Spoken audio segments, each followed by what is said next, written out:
Many of us have thought about boundaries and think they mean building walls and pushing people away, being less loving, being selfish. But what if I told you that boundaries are actually more like tending a garden? Today, we are going to explore how this shift in perspective might add greater connection in your relationships. Welcome to the Seasons of Joy podcast. My name is Jill Pack, and this is episode number 177, entitled Values Harvest. For years, my husband and I have tried to plant a garden. We've tried planting all kinds of things like tomatoes, corn, zucchini, peppers, squash, and even Jerusalem artichokes. And it has been with such good intentions. I would picture myself going out every day with a basket, harvesting fresh vegetables, feeling like some kind of homesteading gardener. That was the vision anyway. But what usually happens is that we plant everything and then life happens. Someone needs me. There's a church calling that requires my time. A friend might be struggling. My children need something. I have a business obligation. And there are other times when I look out my window at my garden and I think, I really should go pull those weeds. Yet the weeds grow. The tomatoes get scraggly, and each year at harvest time, we do get some good vegetables, but not to the degree we could get if we took better care of our garden. One thing that I do get plenty of, however, is guilt. Every time I would look out the window, guilty that I'm not a better gardener, guilty that I'm wasting this space, guilty I'm starting something that I'm not finishing, and guilty that our harvest isn't better. This year, I kind of just gave up, feeling like a black thumb kind of girl. Have you ever felt that way about something in your life? Well, my husband took the reins. This spring, he decided to go ahead with the garden, and he only planted a few things: cabbage, tomatoes, peppers, cucumbers, and zucchini, focusing on the things he really wanted to plant. And this has got me thinking about something I learned about a few years ago called value boundaries. Now, I know the word boundaries can feel heavy. It can feel like we're talking about walls and pushing people away and being selfish. But what if boundaries are actually more like a garden instead of a wall? Today, we're going to talk about what it means and how it can change the way you think about life. So let's start with values. Values are simply what is important to you, what you want more of in your life, what you want to cultivate in the world. And for me, some of my values are adventure, connection, faith, purpose, and grace. Maybe your values are different. Maybe they're creativity, authenticity, loyalty, or service. There's really no right answer here. There are so many values, and your values are yours. The beautiful thing is that when we get clear on our values, boundaries become so much easier to understand. Because as Randi Buckley has said, boundaries are really just our values in action. Let me say that again. Boundaries are values in action. So if peace is a value of mine, a boundary might be that I don't engage in conversations that feel like gossip. If connection is a value, a boundary might be that I say no to surface level interactions that leave me feeling empty. If authenticity is a value, a boundary might be that I stop pretending to be okay when I'm actually not. This brings me back to the garden metaphor that I learned from Randi Buckley. I used to think boundaries were walls, as saying no, as keeping people out, as being less loving or less kind. And maybe you have too. But what if, again, we thought about those boundaries like a garden instead? In a garden, you get to decide what you plant. You get to decide what you want to tend. You get to decide what gets to grow there. A garden isn't about keeping everything out. It's actually about creating the conditions where the things you value can thrive, where they can grow strong and healthy, where they can produce fruit that you actually get to harvest. You don't plant a garden and then feel guilty about pulling the weeds. You pull the weeds because you want the tomatoes to grow. You're not being mean to the weeds. You're just being clear about what you want in your garden.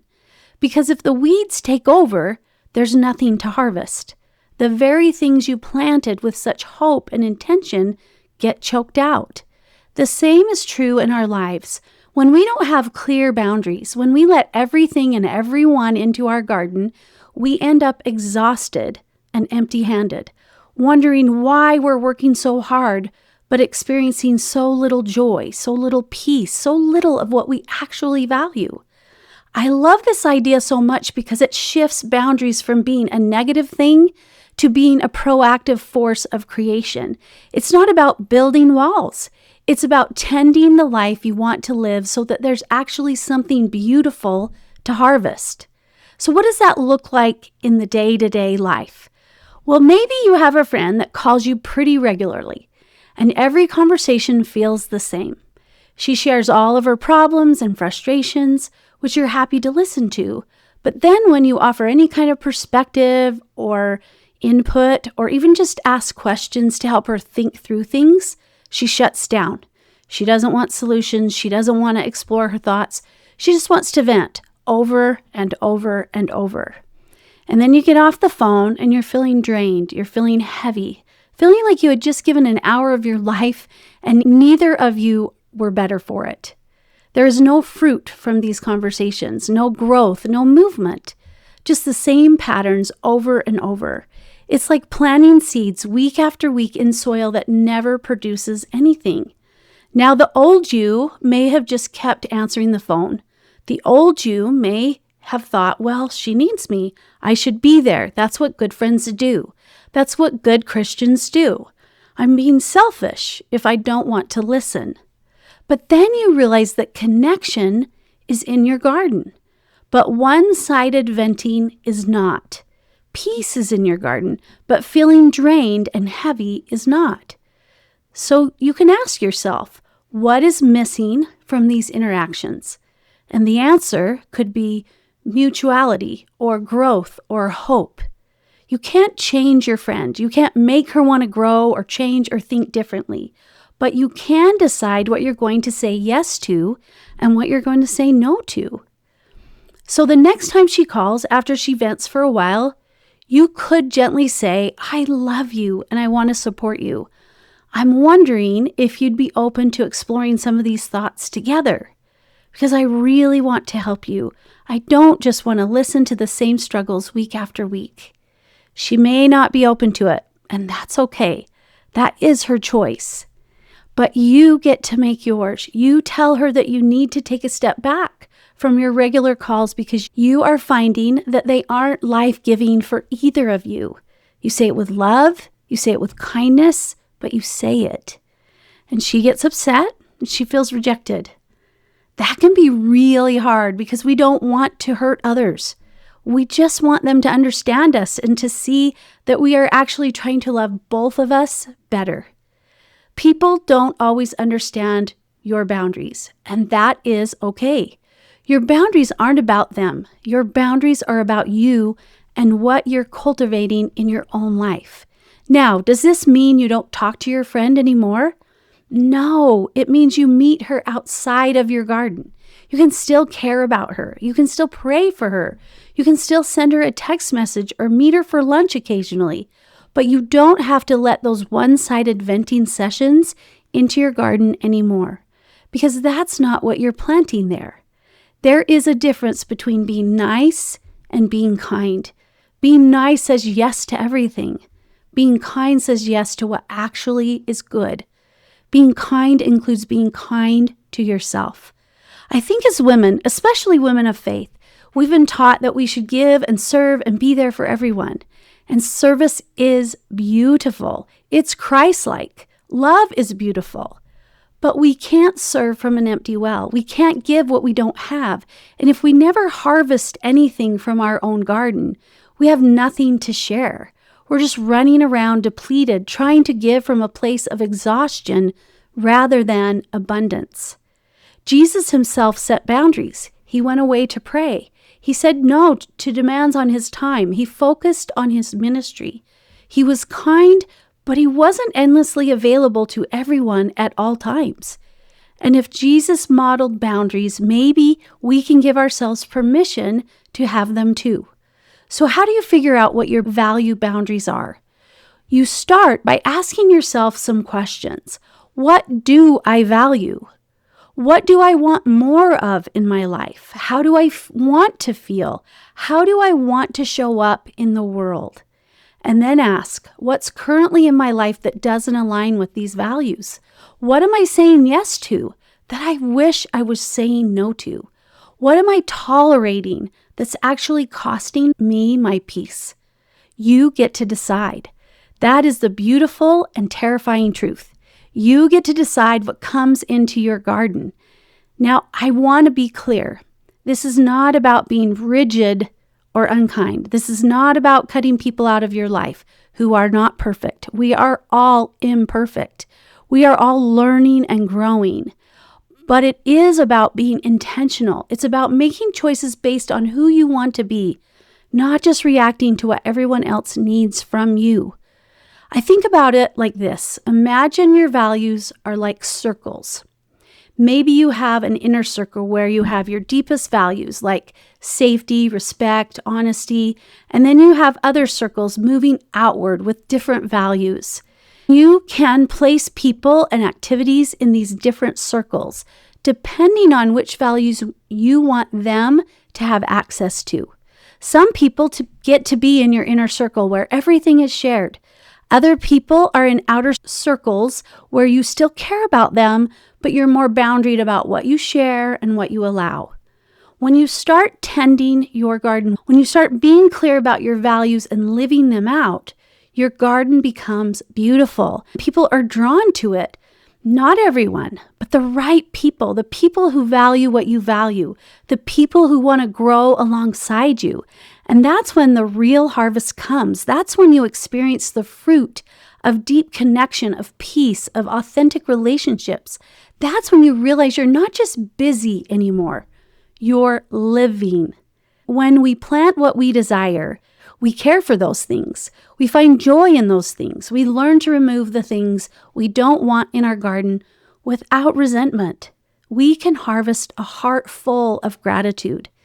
That's what I want for your life, not a garden where you're overwhelmed and guilty and exhausted with nothing to show for it, but a garden where you've planted what you love, where you tend what matters, where you pull the weeds without apology, and where you get to harvest the fruit of your intentional choices.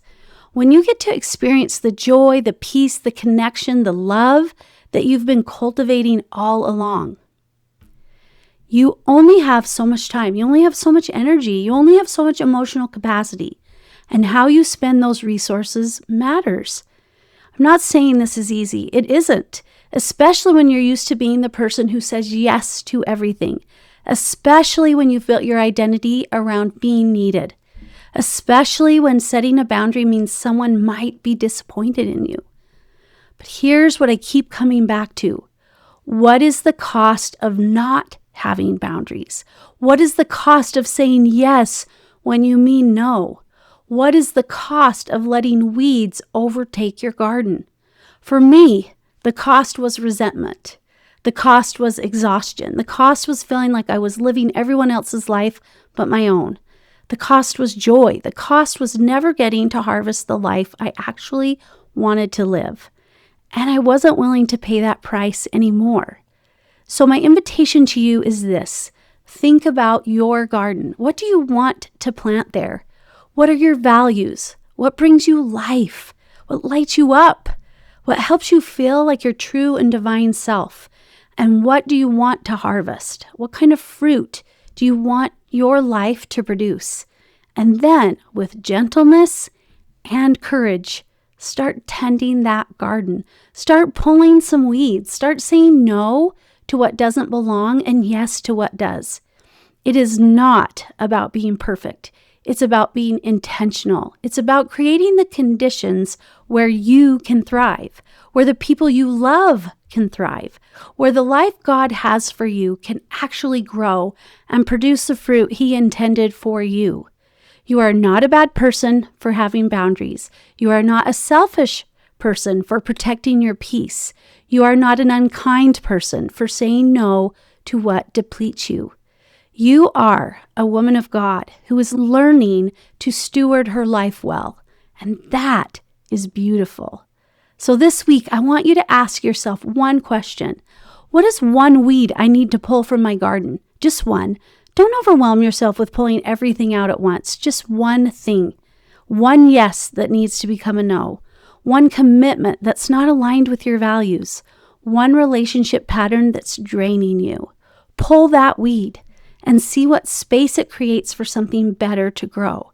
See what it allows you to harvest, because that's what it's really about. It's not just about what you remove. It's about what you're going to bring in. It's about the basket of joy and peace and connection and love that you get to carry into your life when you tend your garden well. It's harvest time, my friend, and you get to decide what you're bringing in. Thank you so much for listening. I wish you a joyful week of tending the garden you get to create and harvesting the beautiful fruit that comes from your intentional choices. See you next time.